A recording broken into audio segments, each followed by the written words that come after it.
Hello दोस्तों, स्वागत है आप सभी को आपके अपने यूट्यूब चैनल हिंदी सॉल्यूशन में। तो कैसे हैं आप लोग? उम्मीद करता हूं कि आप लोग बहुत ही अच्छे होंगे। तो आज हम लोग पढ़ेंगे हिंदी का कुछ लघु उत्तरीय प्रश्न जो 10 नंबर का पूछा जाता है।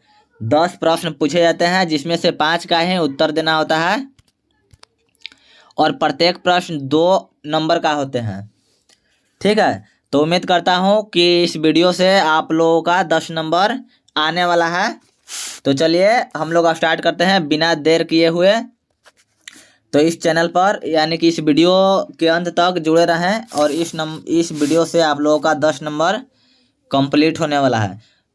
चलिए, तो अगर इस चैनल पर नया है तो इस चैनल को सब्सक्राइब कर लीजिएगा, लाइक कर दीजिएगा और बेल घंटी को दबा दीजिएगा ताकि हमारा आने वाला नया वीडियो आप लोगों के पास पहुंच जाए सबसे पहले। तो चलिए दोस्तों, हम लोग स्टार्ट करते हैं। पहला क्वेश्चन देखते हैं। पहला क्वेश्चन क्या है? तो यहाँ पे पहला क्वेश्चन दिया हुआ है, लेखक किस विडंबना की बात करते हैं? विडंबना का स्वरूप क्या है?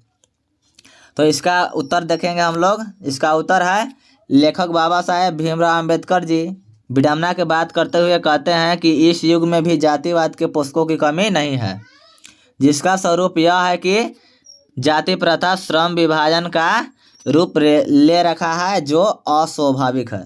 तो इस बार आने का चांस है दोस्तों, तो इसको याद कर लीजिएगा, आप लोग देख लीजिएगा स्क्रीनशॉट लेकर के। तो चलिए आगे बढ़ते हैं। दूसरा नंबर क्वेश्चन है। दूसरा नंबर क्वेश्चन क्या है कि जातिवाद के पक्ष में दिए गए तर्कों पर लेखक की प्रमुख आपत्तियां क्या है? तो दूसरा नंबर क्वेश्चन है, इसका उत्तर देखते हैं।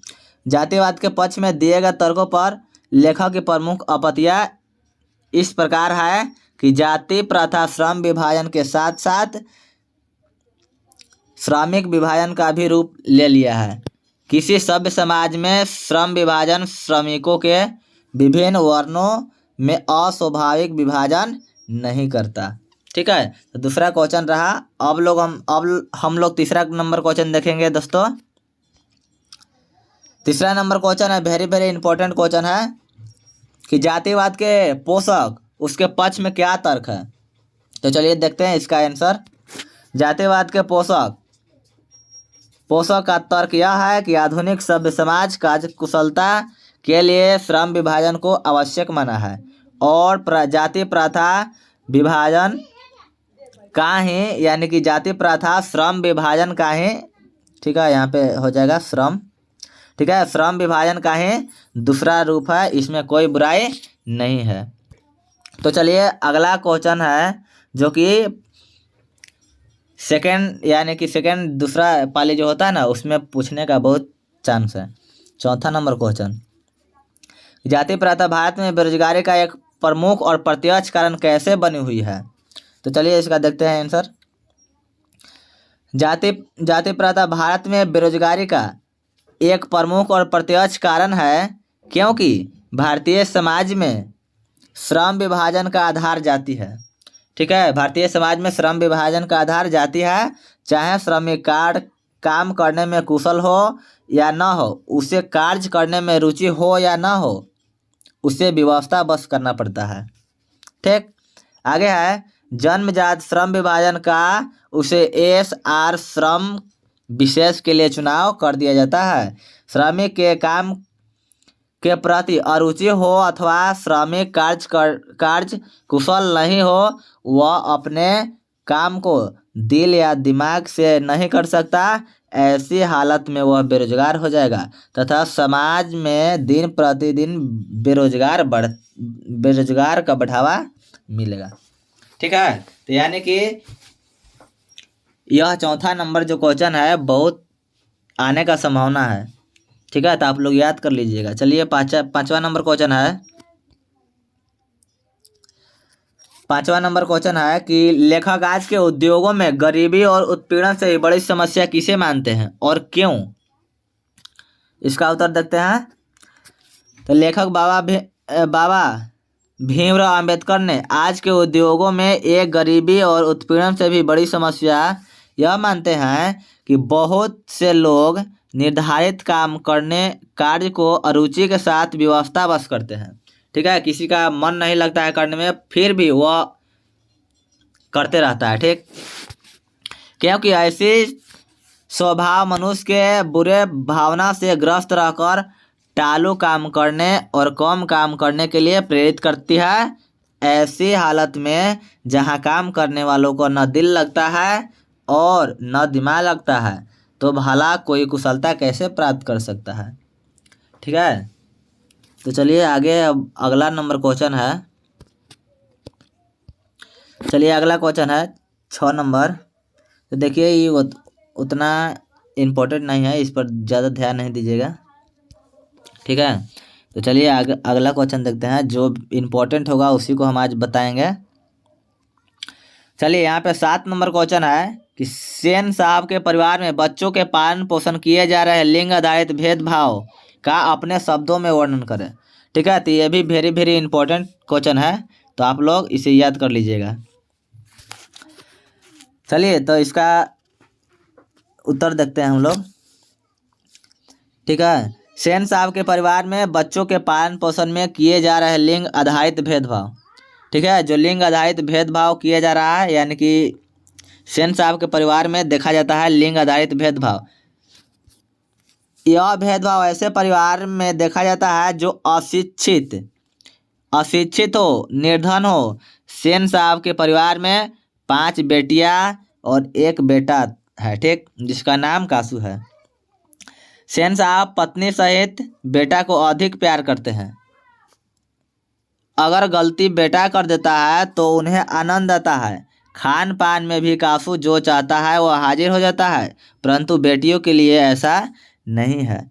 कासू जब चाहे जिस समय चाहे खेल सकता है, परंतु लड़कियों के लिए ऐसा नहीं है। इससे स्पष्ट होता है कि सेन साहब यानी कि सेन परिवार में बच्चों के पालन पोषण में लिंग आधारित भेदभाव देखा जाता है। ठीक है, तो सेन साहब अपने बेटों को बहुत अधिक प्यार करते हैं और अपने बेटियों को कम। ठीक है, तो इसीलिए इसमें बतलाया गया है कि सेन साहब जो हैं लिंग आधारित भेदभाव देखते हैं। चलिए अगला क्वेश्चन है, जो एग्ज़ाम के लिए बहुत ही वेरी वेरी इम्पोर्टेंट है। ठीक है, 8 नंबर क्वेश्चन, खोखा किन मामलों में अपवाद था। ठीक है, तो खोखा का मतलब होता है बच्चा, जो कासू को कहा जाता है। ठीक, तो इसे हम लोग देखते हैं। तो खोखा कई मामलों में अपवाद था, जैसे माता पिता के आदेश का पालन न करना।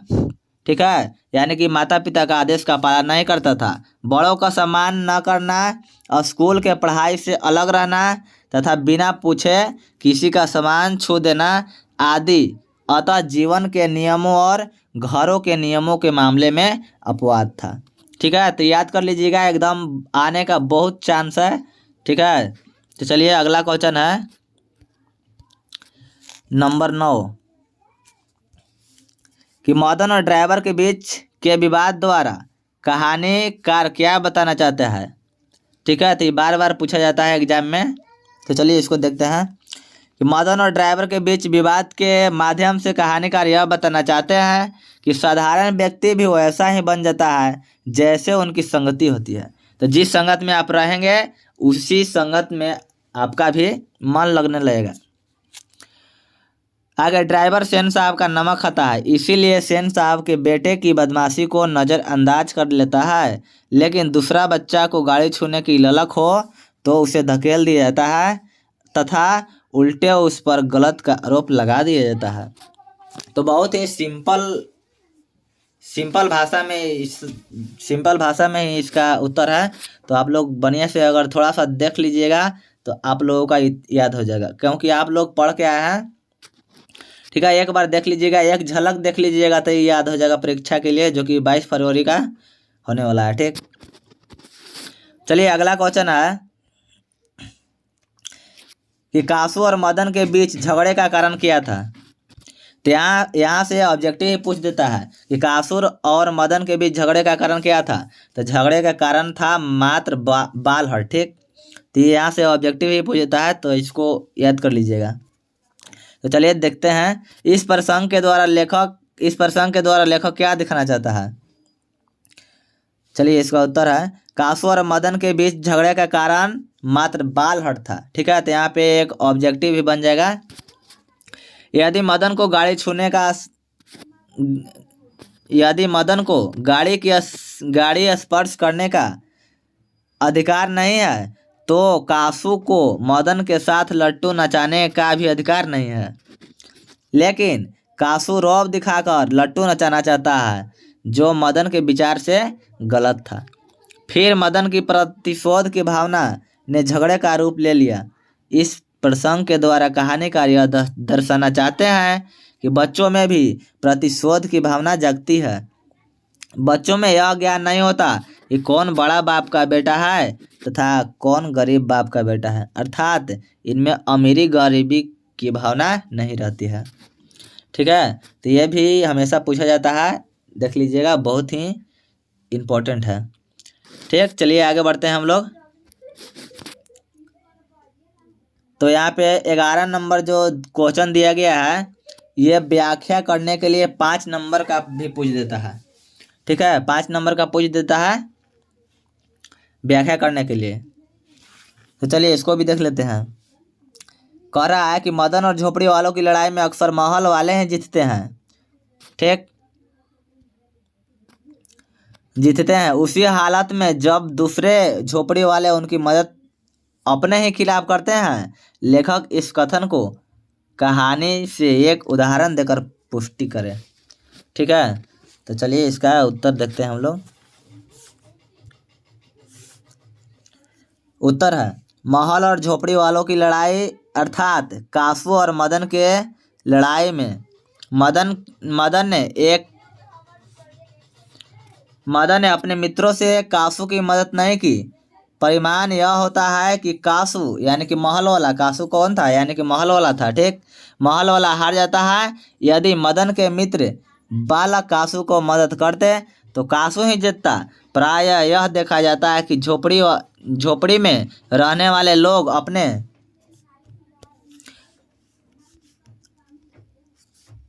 अपने ही खिलाफ आवाज उठाते हैं कि जो जिस माहौल में रहता है उसी माहौल के अनुसार अपना आवाज उठाता है।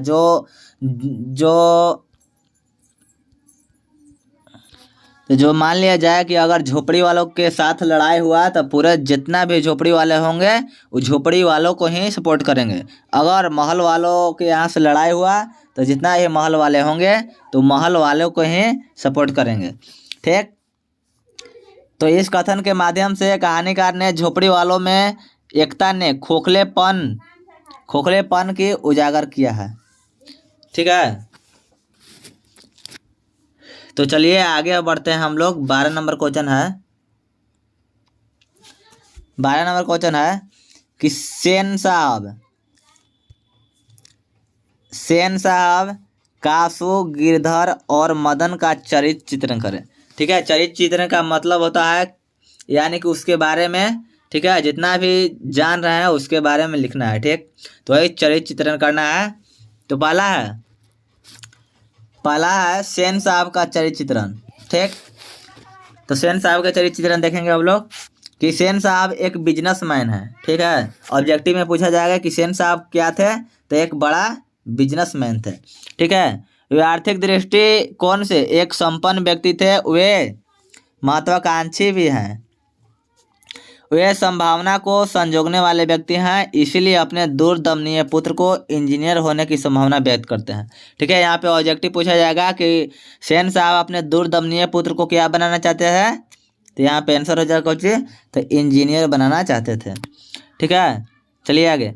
उनकी पुत्रियाँ सब सुशील और कायदे में रहने वाली है। ठीक है, उनके पुत्रियाँ पूछेगा कि सेन साहब के कितने पुत्रियाँ थी, तो 5। पहला यानी कि सीमा, रजनी, आलो, सुफाली, आरती, 5 पुत्री थी और एक पुत्र था जिसका नाम कासू था। चलिए आगे। परंतु उन लोगों की शिक्षा दीक्षा की सेन साहब चर्चा नहीं करते। ठीक है, जितना भी लड़कियां थी उन लोगों को शिक्षा के बारे में नहीं चर्चा करते थे और कासू को बहुत ही अच्छे स्कूल में जाने की बात करते हैं।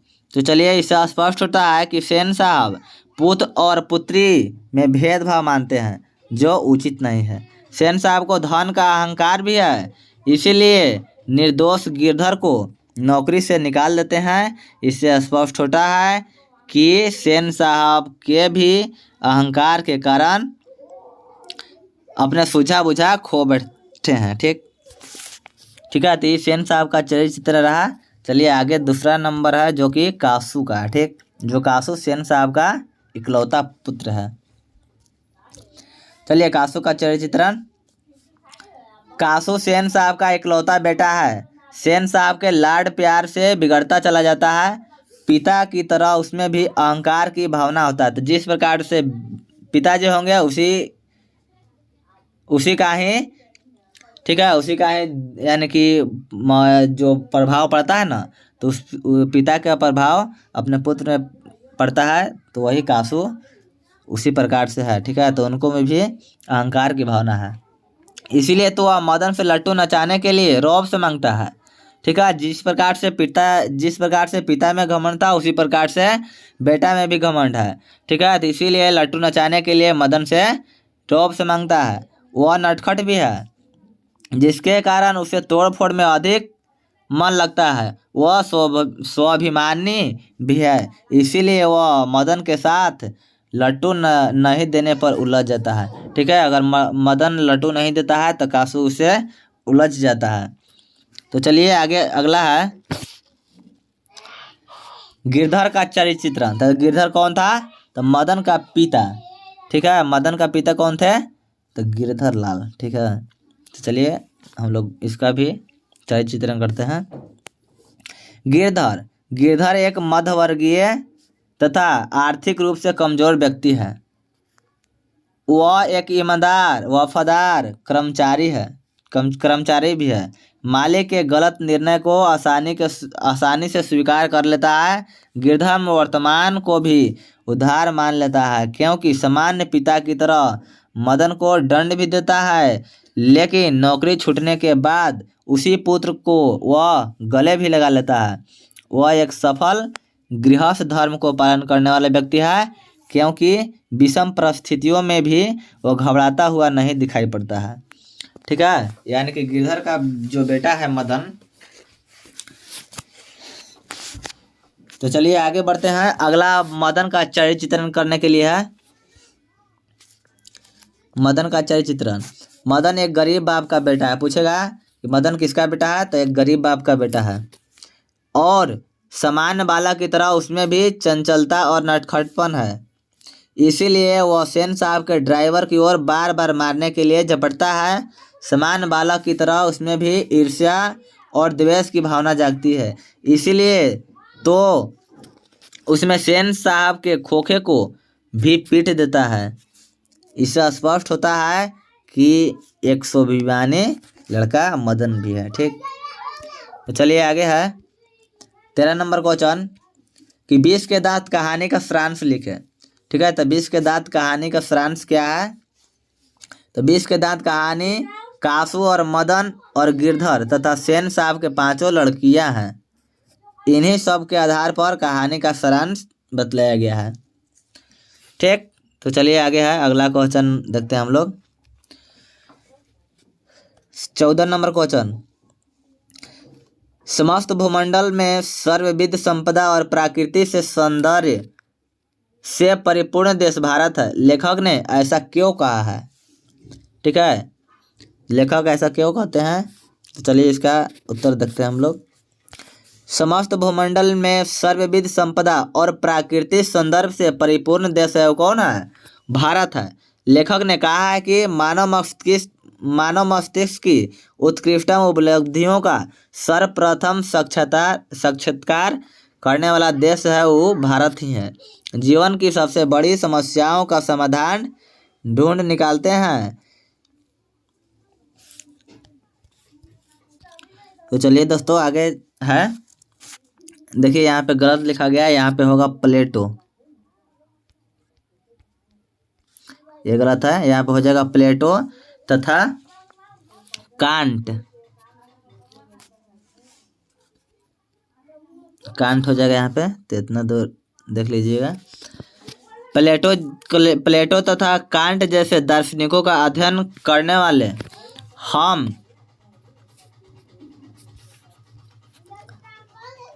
हम यूरोपियन लोगों के लिए वे मनन के योग है। तो मैं यहाँ भी भारत का नाम लूँगा। मैं यूँ कहें कि संपूर्ण तथा मानवीय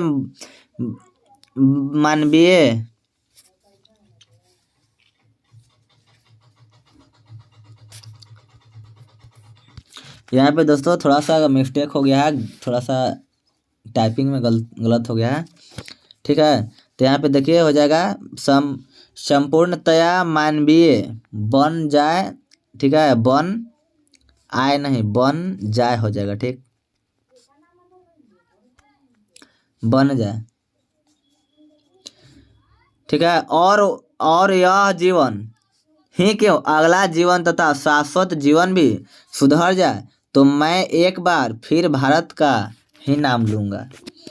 ठीक है, तो ये रहा हम लोगों का 14 नंबर क्वेश्चन। चलिए आगे अगला क्वेश्चन है जो कि मोस्ट इम्पोर्टेंट है। ठीक है, 15 नंबर क्वेश्चन देख लीजिएगा बहुत ही अच्छा से। लेखक की दृष्टि में सच्चे भारत का दर्शन कहाँ हो सकते हैं और क्यों हो सकते हैं? ठीक है, तो इसका उत्तर है लेखक की दृष्टि से सच्चे भारत का दर्शन नागरिक ग्रामवासियों में होता है। तो यहाँ पे ऑब्जेक्टिव क्वेश्चन भी पूछा जाता है कि लेखक की दृष्टि से सच्चे भारत का दर्शन कहाँ हो सकते हैं। तो यहाँ पे आंसर हो जाएगा दोस्तों नागरिक ग्रामवासियों में होता है। ठीक है, तो जो लोग आजकल भारत में घूमकर आए हैं उन लोगों का अधिकतर भारत के कोलकाता, मुंबई, मद्रास या ऐसे दूसरे शहरों की याद है, जबकि मेरा अधिकतर ध्यान सच्चे अर्थों में भारत के नागरिक ग्रामवासियों की ओर ही रहा है, क्योंकि सच्चे भारत का दर्शन यही हो सकते हैं। ठीक है, तो ग्रामवासियों यानी कि सच्चे भारत का दर्शन ग्रामवासियों में यानी कि गांव में ही होता है। ठीक है, तो चलिए आगे दोस्तों पढ़ते हैं। अगला क्वेश्चन है, यह भी बहुत ही अच्छा क्वेश्चन है। 16 नंबर, भारत को पहचान सकने वाले दृष्टि की आवश्यकता किनके लिए वांछनीय है और क्यों? ठीक है, तो इसका उत्तर हो जाएगा भारत को पहचान सकने वाले की दृष्टि की आवश्यकता नागरिक ग्रामवासियों के अत्यंत महत्वपूर्ण है, क्योंकि भारत में बहुत सी बड़ी बड़ी कीमती वस्तुएं हैं और अन्य सामान हैं और बहुत सी ठीक है और बहुत सी हथियार भी है इत्यादि। ठीक है, तो ये रहा हम लोगों का 16 नंबर क्वेश्चन। चलिए आगे है 17 नंबर, तो इसको अभी अच्छी तरह से देख लेंगे। 17 नंबर, धर्मों की दृष्टि से भारत का क्या महत्व है? धर्मों की दृष्टि से भारत का क्या महत्व है? ठीक है, धर्मों की दृष्टि से भारत का क्या महत्व है? तो देखते हैं इसका उत्तर। भारत को धर्मों की दृष्टि से भारत में धर्मों के वास्तविक उद्भव, उसके प्राकृतिक विकास तथा उसके अपरिहार्य श्रेयमान रूप का प्रत्यक्ष परिचय मिल सकता है। भारत ब्राह्मण या वैदिक धर्म की भूमि है, बौद्ध धर्म की यह जन्मभूमि है। पूछेगा ऑब्जेक्टिव में कि बौद्ध धर्म की कौन भूमि है? ठीक है, तो यहाँ पे कहना है जन्मभूमि। पारसियों के जरयूस धर्म की यह शरण स्थली है। आज भी यहाँ नित्य नएतम मतांतर प्रकट व विकसित होते रहते हैं। ठीक है, तो चलिए आगे बढ़ते हैं हम लोग। 18 नंबर क्वेश्चन है, भारत किस तरह अतीत और सुदूर भविष्य को जोड़ता है, स्पष्ट करें। ठीक, तो इसको देखेंगे। भारत में आप अपने आप को सर्वत्र अत्यंत प्राचीन और सुदूर भविष्य के बीच खड़ा हो पाएंगे। वहाँ आपको ऐसे सुअवसर मिलेंगे जो किसी पुरातन विश्व में सुलभ हो सकते हैं। वह समस्या चाहे लोकप्रिय शिक्षा से संबंधित हो या उच्च शिक्षा से, चाहे संसद में प्रतिनिधित्व की बात हो अथवा कानून बनाने की बात हो इत्यादि। ठीक है, तो आप इससे स्पष्ट हो रहा है। तो आप लोगों का बस इतना ही करना है कि बस एक झलक देख लेना है। ठीक है, एक झलक देखने के बाद आप लोगों के जो मन है उसमें घूमने लगेगा। ठीक, कि हम क्या पढ़े थे, क्या पढ़ के आए हैं। ठीक है, तो बहुत ही शानदार एवं ज़बरदस्त आप लोगों का एग्जाम जाएगा। ठीक है, एक बार देख लीजिएगा। चलिए अगला क्वेश्चन है 19 नंबर क्वेश्चन कि मैक्स मुलर ने संस्कृत की कौन सी विशेषताएं और महत्व को बतलाए हैं। ठीक है, तो चलिए देखते हैं इसका आंसर। तो मैं अभी आज के भारतीय साहित्य की चर्चा नहीं करूँगा, नहीं चाहूँगा, किंतु भारत की उस अत्यधिक प्राचीन भाषा की चर्चा करूँगा जिसका नाम है संस्कृत। ठीक है, तो पूछेगा ऑब्जेक्टिव में कि सबसे प्राचीनतम भाषा कौन सी है, तो हमको कहना है कौन सी, संस्कृत। तो अब आप पूछेंगे कि संस्कृत में ऐसी क्या बात है जिसके कारण हम उस पर इतना देर तथा ऐतिहासिक दृष्टिकोण से संस्कृत सर्वतिशायी क्यों है। संस्कृत की सबसे पहली विशेषता है कि इसकी प्राचीनता। ठीक है, यह प्राचीनतम भाषा है, पुरानी भाषा, जो कि भारतीय द्वितीय भाषा जिसको कहा जाता है। ठीक है, क्योंकि हम जानते हैं कि ग्राम भाषा से भी संस्कृत का काल पुराना है। ठीक है, जो ग्राम यानी ग्रामवासियों में जो बोला जाता है भाषा हिंदी, जो कि हम लोगों का मातृभाषा है, उससे भी कहीं ज़्यादा पुराना है, वो संस्कृत है। ठीक, तो चलिए आगे बढ़ते हैं। अगला क्वेश्चन 20 नंबर क्वेश्चन है कि नाखून क्यों बढ़ते हैं। यह प्रश्न लेखक के आगे कैसे उपस्थित हुआ। ठीक है, तब सबसे पहले का यदि हम लोगों को याद रखना है कि नाखून क्यों बढ़ते हैं, इनका लेखक कौन है। तो नाखून क्यों बढ़ते हैं, इनका लेखक कौन है, तो इनका लेखक हो जाएगा दोस्तों नाखून क्यों बढ़ते हैं। तो नाखून क्यों बढ़ते हैं, इसका लेखक कौन है, तो हजारी प्रसाद द्विवेदी जी हैं। ठीक है, तो वही कहा जा रहा है कि नाखून क्यों बढ़ते हैं, यह प्रश्न लेखक के आगे कैसे उपस्थित हुआ। तो ये थोड़ा सा सिंपल है, छोटा सा देख लेते हैं इसको। नाखून क्यों बढ़ते हैं, यह प्रश्न लेखक के आगे लेखक के छोटी पुत्री ने उपस्थित किया है। ठीक है, इसका आंसर हो गया। तो चलिए आगे 21 नंबर क्वेश्चन है, जो कि ये भी बार बार पूछा जाता है। बढ़ते नाखूनों द्वारा प्राकृतिक मनुष्य को क्या याद दिलाती है। ठीक है, जो बढ़ते नाखूनों द्वारा प्राकृतिक मनुष्य को क्या याद दिलाती है, तो इसका आंसर देखेंगे हम लोग। तो इसका आंसर है बढ़ते नाखूनों द्वारा प्राकृतिक मनुष्य को याद दिलाती है कि मनुष्य कभी लाख वर्ष पूर्व नख दंतावलंबी थे, पशुत्व के भाव को अप्राप्त किए हुए था, नखों के द्वारा ही अपने प्रतिद्वंदियों को पछड़ता था और नख कट जाने पर, ठीक है, नख कट जाने पर उसे डांट पड़ता होगा। ठीक है, तो पहले जो मनुष्य जो था क्या था, तो नख दंतावलंबी था। ठीक है, यानी कि अपने नखों के प्रहार से ही अपने अन्य जीवों को मार करके पेट भरता था। ठीक है, तो कब, तो लाख वर्ष पूर्व। ठीक है, तो चलिए आगे बढ़ते हैं हम लोग। 22 नंबर क्वेश्चन है कि लेखक के द्वारा नाखूनों को अस्त्र के रूप में देखना कहाँ तक संगत है। तो इसका उत्तर हो जाएगा नाखून ही मनुष्य के अस्त्र थे। पूछेगा कि नाखून मनुष्य को क्या थे, अस्त्र थे, शस्त्र थे। ठीक है, तो कहना है क्या कि अस्त्र थे। आज से लाख वर्ष पूर्व जब मनुष्य जंगल में रहता था, तब वह अपने नुकीले नख से अन्य जीवों को मार करके पेट भरता था। अपने नाखूनों के प्रहार से प्रतिद्वंदियों को, ठीक है, यानी कि अपने नाखून के प्रहार से प्रतिद्वंदियों को, ठीक है, प्रतिद्वंदियों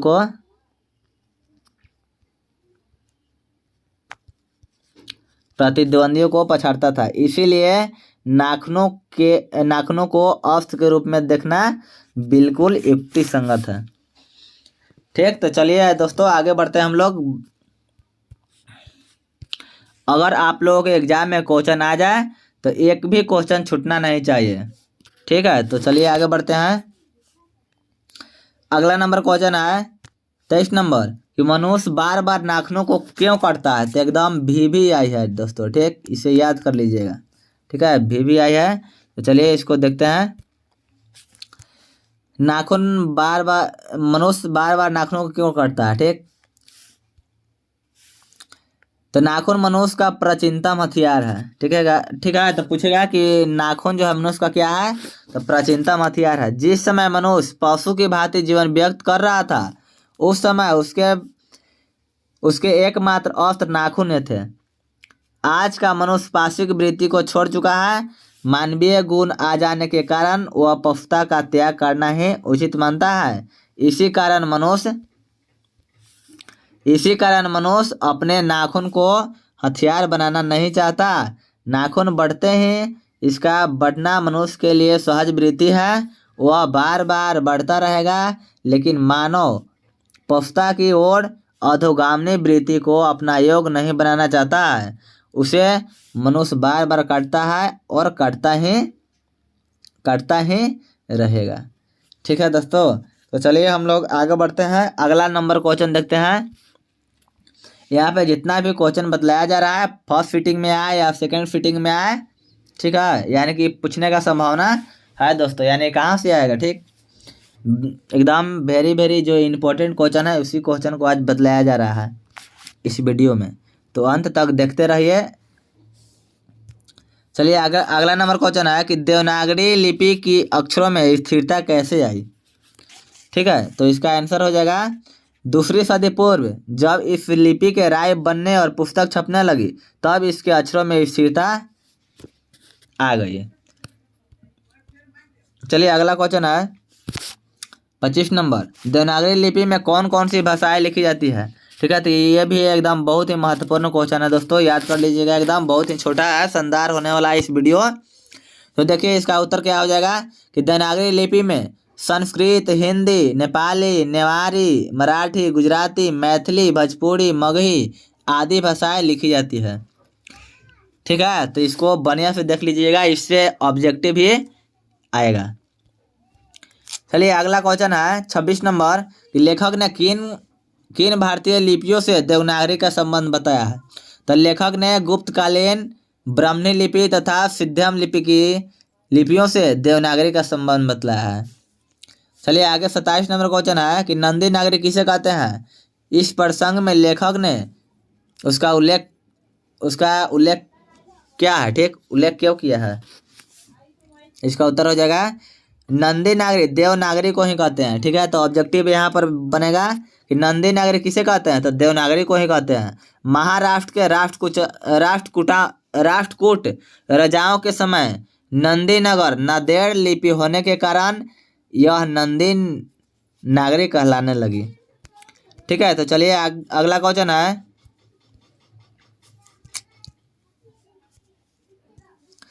अगला क्वेश्चन क्या है? तो ब्राह्मणी लिपि और सिद्धम लिपि की तुलना में नागरी लिपि की मुख्य पहचान क्या है? तो चलिए इसका आंसर देखते हैं। ब्राह्मणी लिपि और सिद्धम लिपि की तुलना में नागरी लिपि की मुख्य पहचान यह है कि ब्राह्मणी लिपि और सिद्धम लिपि के अक्षरों के सिरों पर अड़ी लकीरें या ठोस त्रिकोण है, लेकिन नागरी लिपि के अक्षरों पर लंबी लकीरें अक्षरों की चौड़ाई के अनुकूल ऊपर जाती है। ठीक है, तो चलिए आगे है एकदम 29 नंबर जो होने वाला है बहुत ही वेरी इंपॉर्टेंट है कि नागरी को देवनागरी क्यों कहते हैं? ये लेखक इस संबंध में क्या बताता है? ठीक, तो चलिए इसका आंसर देखते हैं। नागरी लिपि को देवनागरी कहलाने के पक्ष में सप्रमाण सबूत तो नहीं है, परंतु नागरी शब्द नगर से ही संबंध रखता है। पटना जो कभी नगर कहा जाता था, वहाँ के राजा चंद्रगुप्त द्वितीय विक्रमादित्य का व्यक्तिगत नाम क्या था? तो देव था। ठीक है, तो यहाँ पे ऑब्जेक्टिव पूछेगा दोस्तों। ठीक है, कि जो चंद्रगुप्त द्वितीय थे उनका व्यक्तिगत यानी कि व्यक्तिगत नाम क्या था? ठीक है, तो देव था। संभवतः पटना नगर देवनगर भी कहलाता होगा। उसी के आधार पर भारत के लिपि को देवनागरी लिपि लोगों ने रख दिया होगा। इस संबंध में लेखक ने एक बात बताई है कि भारत के सभी शहर नगर कहलाते थे, लेकिन काशी देवनागरी कहलाती थी। ठीक है, तो काशी क्या कहलाती थी? देवनागरी कहलाती थी। अतः उसी के आधार पर उसी को आधार को लेकर भारत के लिपि देवनागरी लिपि कहलाने लगी। ठीक है, तो चलिए आगे है महत्वपूर्ण क्वेश्चन जो है 30 नंबर। नागरी लिपि कब एक सार्वदेशीय लिपि थी? तो 8वीं सदी से लेकर 11वीं सदी के बीच नागरी लिपि एक सार्वदेशीय लिपि थी। ठीक है, 8वीं सदी से लेकर 11वीं सदी के बीच नागरी लिपि एक क्या थी? तो सार्वदेशीय लिपि थी। चलिए आगे है गुज्जर प्रतिहार कौन थे? ये भी इंपॉर्टेंट क्वेश्चन है। गुज्जर प्रतिहार कौन थे? चलिए, गुज्जर प्रतिहार एक विदेशी थे। वे भारत में आकर बस गए थे। 8वीं सदी के पूर्वार्ध में अवंती प्रदेश में इन्होंने अपना शासन कायम किया और बाद में कनौज पर भी इन्होंने अपना अधिकार कर लिया। गुज्जर प्रतिहार राजाओं में मिहिर भोज, महेंद्रपाल आदि महाराजाओं में गिने जाते थे। ठीक है, तो देख लीजिएगा, बहुत ही ज़बरदस्त यह सेशन होने वाला है। तो चलिए अगला क्वेश्चन है 32 नंबर। वेरी वेरी इंपॉर्टेंट ये भी क्वेश्चन है। ठीक है, 32 नंबर क्वेश्चन कि अपने शब्दों में पहली बार दिखे बहादुर का वर्णन करें। ठीक, तो बहादुर, तो चलिए इसका हम लोग उत्तर देखते हैं। बहादुर खड़ा खड़ा आंखें मलका रहा था। 12 से 13 वर्ष की उम्र है उसका। ठिगना चकैत शरीर, गोरे रंग चपटा मुँह है, सफ़ेद गंजी और आधी बाह वाली सफ़ेद कमीज है। वह भूरे रंग का जूता पहने था। गले में स्काउटों की तरह बंधे हुए रुमाल था। इस स्थिति का वर्णन लेखक ने अपने शब्दों में पहली बार दिखे बहादुर के लिए किया है। ठीक है, जो कि बहादुर का घर कहाँ था? तो बहादुर का घर था नेपाल और बिहार के सीमा पर था। ठीक है, तो चलिए आगे हम लोग देखते हैं। पूछेगा ऑब्जेक्टिव में कि बहादुर कितने वर्ष का था। ठीक है, तो 12 से 13 वर्ष की। चलिए अगला क्वेश्चन है बहादुर ने अपने घर से क्यों भाग गया था? ठीक है, तो बहादुर अपने घर से क्यों भाग गया था? तो चलिए उत्तर देखते हैं इसका। बहादुर की माँ बहुत बहादुर को बहुत मारती थी। उसकी माँ बहुत गुस्सैल थी। वह चाहती थी कि उसका लड़का घर के काम धाम में हाथ बढ़ाए, जबकि वह पहाड़ और जंगलों में निकल जाता और पेड़ों पर चढ़कर चिड़ियों के घोंसलों में हाथ डालकर उसके बच्चों को पकड़ता था और फल तोड़ तोड़ कर खाता था। कभी कभी भैंस को चराने के लिए ले जाता था। उसने एक बार उस भैंस को बहुत मारा जो भैंस के चराने के लिए ले गया था। तो बहादुर उसी भैंस को बहुत मारा जिसको उसकी माँ बहुत प्यार करती थी। तो बहादुर की माँ जो थी अपने भैंस से बहुत प्यार करती थी। ठीक है, भैंस मार खाकर भागी भागी उसके माँ के पास चली गई। ठीक, चले गई। माँ को माथा ठनका और वह गुस्से से पागल हो गई और भैंस को काल्पनिक अनुमान करके एक डंडे से उसकी दुगनी पिटाई की। वहीं कराहता हुआ छोड़कर घर लौट आई। उसका मन माँ से फट गया और वह घर से भाग गया। ठीक है, तो यही कारण था कि बहादुर अपने घर से भाग गया था। उसकी माँ बहुत मारी थी, यानी कि भैंस के काल्पनिक अनुमान को देखकर। तो चलिए आगे बढ़ते हैं 34 नंबर क्वेश्चन है कि बहादुर के नाम से दिल क्यों उड़ा दिया गया? विचार करें। ठीक है, तो ये भी परीक्षा में पूछे जाते हैं क्वेश्चन। इसका उत्तर देखते हैं। बहादुर के नाम से दिल शब्द को निर्मला ने उड़ा दिया। ठीक, निर्मला ने उड़ा दिया। ऑब्जेक्टिव पूछेगा कि बहादुर के नाम से दिल शब्द को कौन उड़ा दिया? तो यहाँ पे उत्तर हो जाएगा दोस्तों क्या? तो निर्मला। ठीक, यहाँ पे उत्तर क्या हो जाएगा? निर्मला। ठीक है, निर्मला ने उड़ा दिया। वह एक विचारणीय प्रश्न है, क्योंकि हो सकता है कि निर्मला को बुलाने में कम समय की आवश्यकता हो। दिल से वह बहादुर हो और वह शरीर से भी बहादुर हो, वैसा संभव नहीं होता। लेकिन बहादुर की शारीरिक क्षमता बहादुर जैसा ही था, मात्र वह दिल से ही बहादुर नहीं था। इसीलिए बहादुर के नाम से पुकारा जाने लगा। ठीक है, यानी कि जब निर्मला को लगा कि यह शरीर से यानी कि दिल से बहादुर नहीं, वो शरीर से भी बहादुर है। ठीक है, यानी कि शारीरिक क्षमता भी था, यानी कि बहादुर जैसा ही था। इसीलिए निर्मला ने अपने बहादुर को दिल शब्द को उड़ाकर क्यों यानी कि बहादुर ही रखा। ठीक, चलिए आगे देखते हैं 35 नंबर क्वेश्चन। तो 35 नंबर क्वेश्चन है,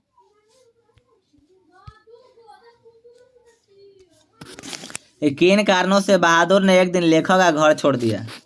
ठीक है, तो किन कारणों से बहादुर ने लेखक का घर छोड़ दिया, चलिए इसका उत्तर देखते हैं। बहादुर एक ईमानदार और कर्मठ नौकर था। जब तक लेखक के घर रहा तब तक परिवार के सभी सदस्यों को प्यार मिलता रहा। जब लेखक का पुत्र किशोर, पूछेगा ऑब्जेक्टिव कि लेखक का पुत्र कौन था, तो किशोर उसे पीटने लगा, फिर भी वह हंस कर झेलता रहा। जब घर के मालकिन निर्मला उस पर हाथ उठाई तो भी वह सह लिया, परंतु जब लेखक ने बिना गलती के उसे पिटाई करते हैं तो उसका हृदय फट जाता है। वह समझ जाता है कि अब इस घर में मेरा कोई नहीं है जो उसकी सच्चाई को समझ सके। अतः बहादुर मजबूर होकर लेखक के घर को छोड़कर चल जाता है। ठीक है, छोड़कर भाग जाता है। ठीक, तो यही है हमारा आंसर। ठीक, चलिए आगे अगला नंबर क्वेश्चन देखते हैं हम लोग। 36 नंबर, बहादुर के चले जाने पर सबको पछतावा होता है, क्यों। बहादुर को चले जाने पर सबको पछतावा क्यों होता है, तो देखते हैं हम लोग। बहादुर के चले जाने पर सबको पछतावा हुआ क्योंकि बहादुर जैसा ईमानदार कर्मठ नौकर अब कहाँ मिल सकता था, जो अपने साथ कुछ भी नहीं ले गया, अपना तनख्वाह भी छोड़ गया, उस पर गलत का आरोप लगाकर सबको ने अपने माया खोकर उसे पिटाई भी करने लगे। इन सब गलतियों के कारण सबको पछतावा होता है। ठीक है, तो पूछेगा ऑब्जेक्टिव क्वेश्चन कि बहादुर पर कितने रुपये का आरोप लगाया गया था। ठीक है, तो यहाँ पे आंसर क्या हो जाएगा, यानी कि 11 रुपये का आरोप लगाया गया था। ठीक है, और कौन लगाया था, तो उसके रिश्तेदार ने। तो चलिए आगे है अगला क्वेश्चन।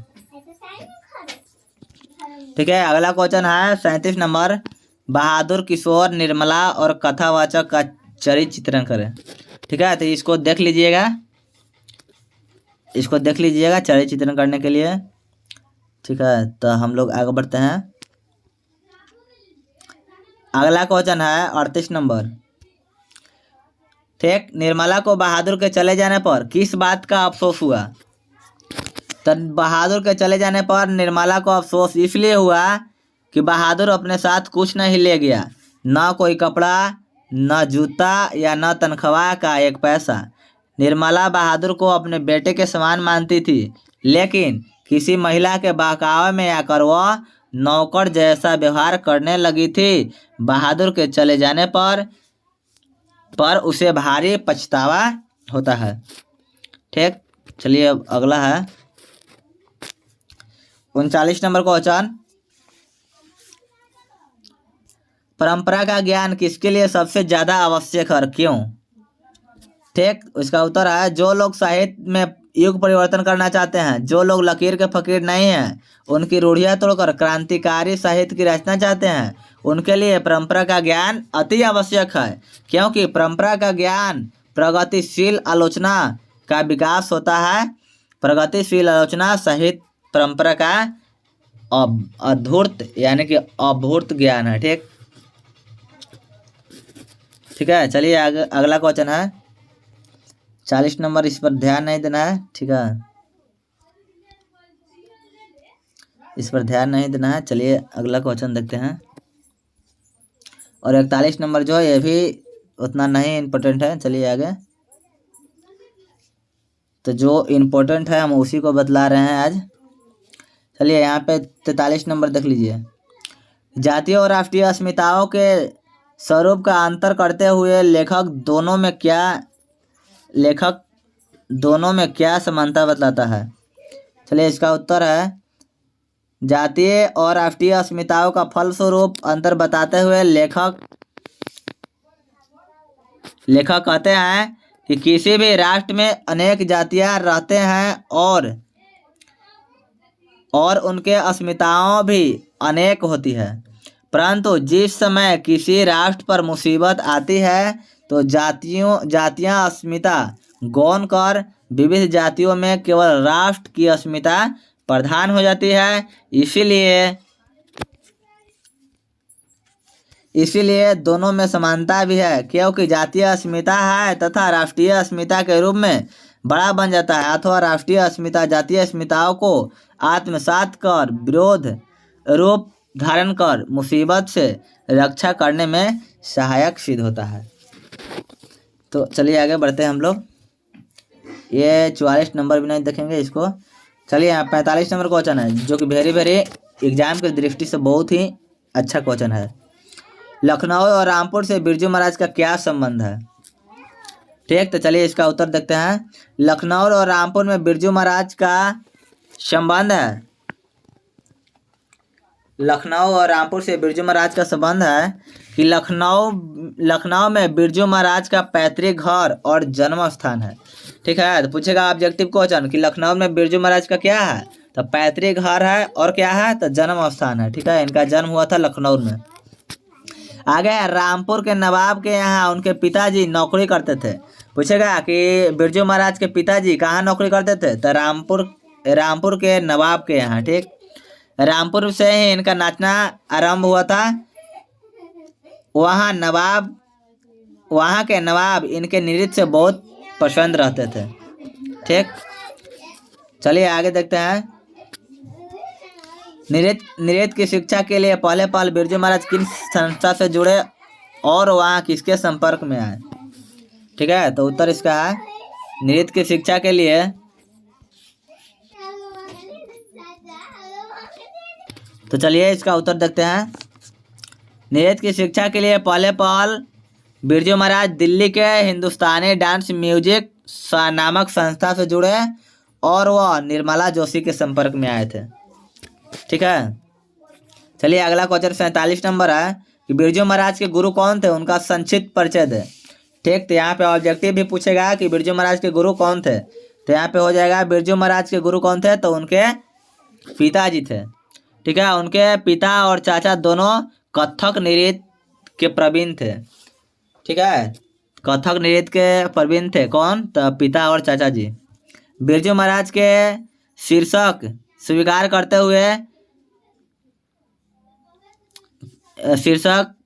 करते वक्त उनके बेटा बिरजू महाराज की कमाई 500 रुपये लेकर गांडा बांधा। विशेषतः उनके संबंध रामपुर के नवाब व्यतीत हुआ। वहाँ से नौकरी छोड़ने के बाद उनकी मृत्यु हो गई। ठीक है, चलिए आगे अगला क्वेश्चन है 48 नंबर। 48 नंबर क्वेश्चन है कि बिरजू महाराज नृत्य की शिक्षा किसे और कब देनी शुरू की। ठीक है, तो यहाँ पे देखेंगे 1950 ईस्वी में बिरजू महाराज 25-25 रुपये की 2 ट्यूशन के माध्यम से नृत्य की शिक्षा आज नगर में देते थे। ठीक है, पूछेगा ऑब्जेक्टिव क्वेश्चन कि बिरजू महाराज 25-25 रुपये के ट्यूशन, ठीक है, कितने ईस्वी में दिया करते थे। ठीक, तो हो जाएगा 1950 ईस्वी में। कहाँ दिया करते थे शिक्षा, तो आज नगर में। चलिए आगे है, वही सीताराम बगला नामक लड़के को डांस सिखाते थे तथा उससे स्वयं हाई स्कूल की पढ़ाई भी पढ़ते थे। ठीक है, बिरजू महाराज। अगला है 49 नंबर क्वेश्चन कि शंभू महाराज के साथ बिरजू महाराज के संबंध पर प्रकाश डाले। चलिए उत्तर है शंभू महाराज बिरजू महाराज के चाचा जी थे। ठीक, ऑब्जेक्टिव क्वेश्चन कि बिरजू महाराज के चाचा जी कौन थे, तो हो जाएगा क्वेश्चन तो शंभू महाराज। पिताजी के समय से खान पान अलग होता था। वे खाने पीने के शौकीन थे। पिताजी और चाचा जी साथ साथ प्रोग्राम देते थे। पिताजी की मृत्यु के बाद शंभू महाराज के साथ बिरजू महाराज का संबंध पहले की तरह ही रहा। ठीक है, तो चलिए आगे बढ़ते हैं हम लोग संगीत भारती में। अगला नंबर क्वेश्चन है, संगीत भारती में बिरजू महाराज की दिनचर्या क्या थी? तो इसको छोड़ो, आगे बढ़ते हैं। हाँ, तो ये भी इम्पोर्टेंट क्वेश्चन है दोस्तों कि बिरजू महाराज कौन कौन से वाद्य बजाते थे। ठीक है, वाद्य यंत्र कौन कौन से बजाते थे? तो बिरजू महाराज कथक नृत्य के साथ साथ सितार, गिटार, हारमोनियम, बांसुरी, सरोद और तबला आदि यंत्र बजाते थे। ठीक है, तो इसमें से एक आध नंबर का क्वेश्चन जरूर आएगा ऑब्जेक्टिव में। ठीक है, तो इसको देख लीजिएगा आप लोग। चलिए अगला है 52 नंबर क्वेश्चन कि बिरजू महाराज की अपने शागिर्दों के बारे में क्या राय है? तब बिरजू महाराज अपने शागिर्दों में पहला नाम रोशनी वाजपेयी का नाम लेते हैं। तो जो पहले दिनों से बिरजू महाराज के साथ काम करती है, अच्छे खानदान की लड़की में शाश्वती भी है, जो 15 से 20 वर्षों से इनके साथ रियाज कर रही है। विदेशी शागिर्दों में बैरेनिक भी है जो अच्छी तरक्की कर रही है। फिलिप मैकलिन टॉक जो विदेश चले गए। ठीक, विदेश चला गया लेकिन पुनः उसकी ठीक है, यानी कि उसकी इच्छा है कि वह मुझसे कुछ सीखे। तीर्थ प्रताप तथा दुर्गा भी अच्छी तरक्की कर रहे हैं। ठीक है, तो ये अपने डांस सिखाया करते थे बिरजू महाराज। ठीक है, चलिए अगला क्वेश्चन है 53 नंबर, बिरजू महाराज अपना सबसे बड़ा जज किसे मानते थे? तो देखिए दोस्तों, यहाँ पे वेरी वेरी इंपॉर्टेंट ये होता है कि ऑब्जेक्टिव में यहाँ प्रश्न पूछे जाएंगे। तो यहाँ पे ऑब्जेक्टिव क्वेश्चन रहेगा कि बिरजू महाराज अपना सबसे बड़ा जज किसे मानते थे? तो इसका उत्तर हो जाएगा बिरजू महाराज अपना सबसे बड़ा जज किसे मानते थे? तो अपने माँ को मानते थे। ठीक है, अगला क्वेश्चन है 54 नंबर कि बिरजू महाराज के जीवन में सबसे दुखद समय कब आया? उससे संबंधित प्रसंग का वर्णन करें। ठीक है, तो बिरजू महाराज के जीवन में सबसे दुखद समय तब आया जब उनके पिताजी की मृत्यु हो गई। ठीक है, तो जब किसी के पिताजी की मृत्यु हो जाता है तो बहुत ही दुखद समय होता है उनके लिए, जो कि पूरी दुनिया यानी कि क्या हो जाता है? अंधकार हो जाता है। ठीक है, पैसा घर में एक भी नहीं था। पिता के श्राद्ध हेतु 10 दिनों के अंदर ही बालक बिरजू महाराज को 2 प्रोग्राम करना पड़ा। ठीक है, पूछेगा कि बिरजू महाराज को 10 दिनों के अंदर कितने प्रोग्राम मिले? ठीक है, तो 2 प्रोग्राम मिले। ठीक, यानी कि 2 प्रोग्राम उनको करना पड़ा, जिससे 500 रुपये प्राप्त हुए। उस समय उनका उम्र 9 वर्ष की थी। ठीक है, तो 2 प्रोग्राम में कितना रुपये मिला? तो 500 रुपये मिले। ठीक, और उसका यानी कि उनका जो उम्र था 9 वर्ष की थी। माता के साथ जहाँ तहाँ घूम कर प्रोग्राम देकर अपना जीवन चला रहे थे। ठीक है, तो यहीं से उनका दुखद समय शुरू हो गया था। चलिए अगला क्वेश्चन है, अभिनव क्या है और वह कहाँ अवस्थित है? तो ये भी ऑब्जेक्टिव क्वेश्चन में पूछे जाते हैं। अभिनव एक पुराना शहर है जो दक्षिण फ्रांस में स्थित है। ठीक है, तो इसे देख लीजिएगा, ऑब्जेक्टिव में पूछे जाते हैं। ठीक, आगे 56 नंबर क्वेश्चन है कि लाल शतरंज क्या है और वह कहाँ अवस्थित है? आजकल उसका क्या उपयोग होता है? तो देखिए इसका उत्तर है लाल शतरंज एक इमारत है जो अभिनव में अवस्थित है, जो कभी पोप की राजधानी थी। ठीक है, पोप की राजधानी कहाँ थी? तो अभिनव में। यानी कि पोप जो है, पोप एक अपने आप में राजधानी है। ठीक है, पोप की राजधानी थी।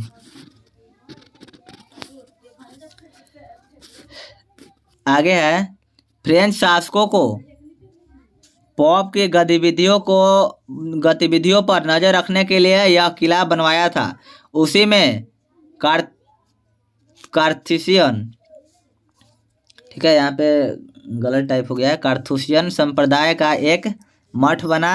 अभी तक इसका उपयोग होता है जो कला के रूप में होता है। ठीक, तो चलिए अगला क्वेश्चन है। तो चलिए दोस्तों आगे है 57 नंबर को छोड़िए, उतना इम्पोर्टेंट नहीं है, आगे देखते हैं।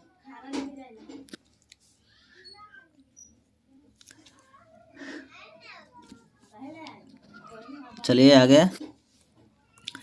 58 नंबर क्वेश्चन है, मनुष्य जीवन से पत्थर की क्या समानता और विषमता है। ठीक है, तो ये सब उतना इम्पोर्टेंट नहीं है। चलिए आगे, मगर देख लीजिएगा एक नज़र। हाँ, यहाँ पे 60 नंबर जो है देखिएगा, नदी तट पर लेखक को किसकी याद आती है और क्यों। तो नदी तट पर लेखक को विनोद कुमार शुक्ल के लिखित कविता नदी चेहरा लोगो ठीक की याद आती है। पूछेगा ऑब्जेक्टिव क्वेश्चन कि विनोद कुमार शुक्ल के द्वारा लिखा गया है। ठीक है, यानी कि पूछेगा कि नदी चेहरा लोगो किनके द्वारा लिखा गया कविता है। तो यहाँ पे आंसर क्या हो जाएगा दोस्तों, तो विनोद कुमार शुक्ल। ठीक है, तो वही नदी चेहरा लोगो की याद आती है विनोद कुमार शुक्ल द्वारा लिखित किताब है, यानी कविता।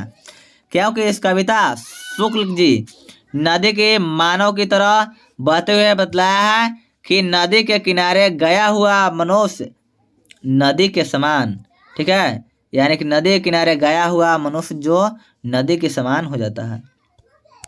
ठीक, आगे है नदी और कविता में लेखक क्या समानता पाता है। तो लेखक नदी और कविता में समानता बताते हुए कहते हैं कि नदी में धारा होती है तो कविता में भी कवि के हृदय की वेदना रूपी धारा होती है। ठीक है, नदियों में जल की कमी होने पर दूसरे संसाधनों के द्वारा नदियां जो है भर जाती है। चलिए अगला क्वेश्चन है 62 नंबर, वेरी वेरी इंपॉर्टेंट। झोले में मछलियां लेकर बच्चे दौड़ते हुए पतली गली में क्यों घुस गए। तो झोले में मछलियां लेकर बच्चे पतली गली में इसलिए घुस गए कि मछलियां मरे नहीं, क्योंकि एक मछली मांग कर कुआं में बढ़ने के लिए डाल देंगे, फिर कभी बाल्टी से निकाल कर खेलेंगे तथा फिर कुएं में डाल देंगे। पुनः इसी विवाद को लेकर बच्चों ने पतली गली में घुस गए। ठीक, आगे है 63 नंबर क्वेश्चन कि मछलियों को लेकर बच्चे की अभिलाषा क्या थी। तो बच्चे की अभिलाषा थी कि एक मछली पिताजी से मांगकर कुआं में डालूंगा, फिर जब बड़ी होगी तो कुआं से निकाल कर खेलूंगा और फिर कुएं में डाल दूंगा। यही अभिलाषा थी बच्चों को। आगे 64 नंबर क्वेश्चन है कि मछलियां लिए घर आने के बाद बच्चों ने क्या किया। तो मछलियां को लाने के बाद बच्चों ने उसे स्नान घर में पानी युक्त बाल्टी में रखा, पुनः फिर कपड़ा निचोड़ा और मरे मछली के आंखों में अपनी छाया देखा। ठीक है, तो चलिए अगले 65 नंबर क्वेश्चन है कि मछली को छूते हुए संतु क्यों हिचक रहा था। मछली को छूते हुए संतु क्यों हिचक रहा था। तो संतु छोटा है, वह मछली से बहुत डरता है, उसे लगता है कि मछली काट लेगा, इसीलिए मछली को छूते छूते हिचक रहा था। ठीक है, ये सब छोटा छोटा क्वेश्चन है, अब देख लीजिएगा।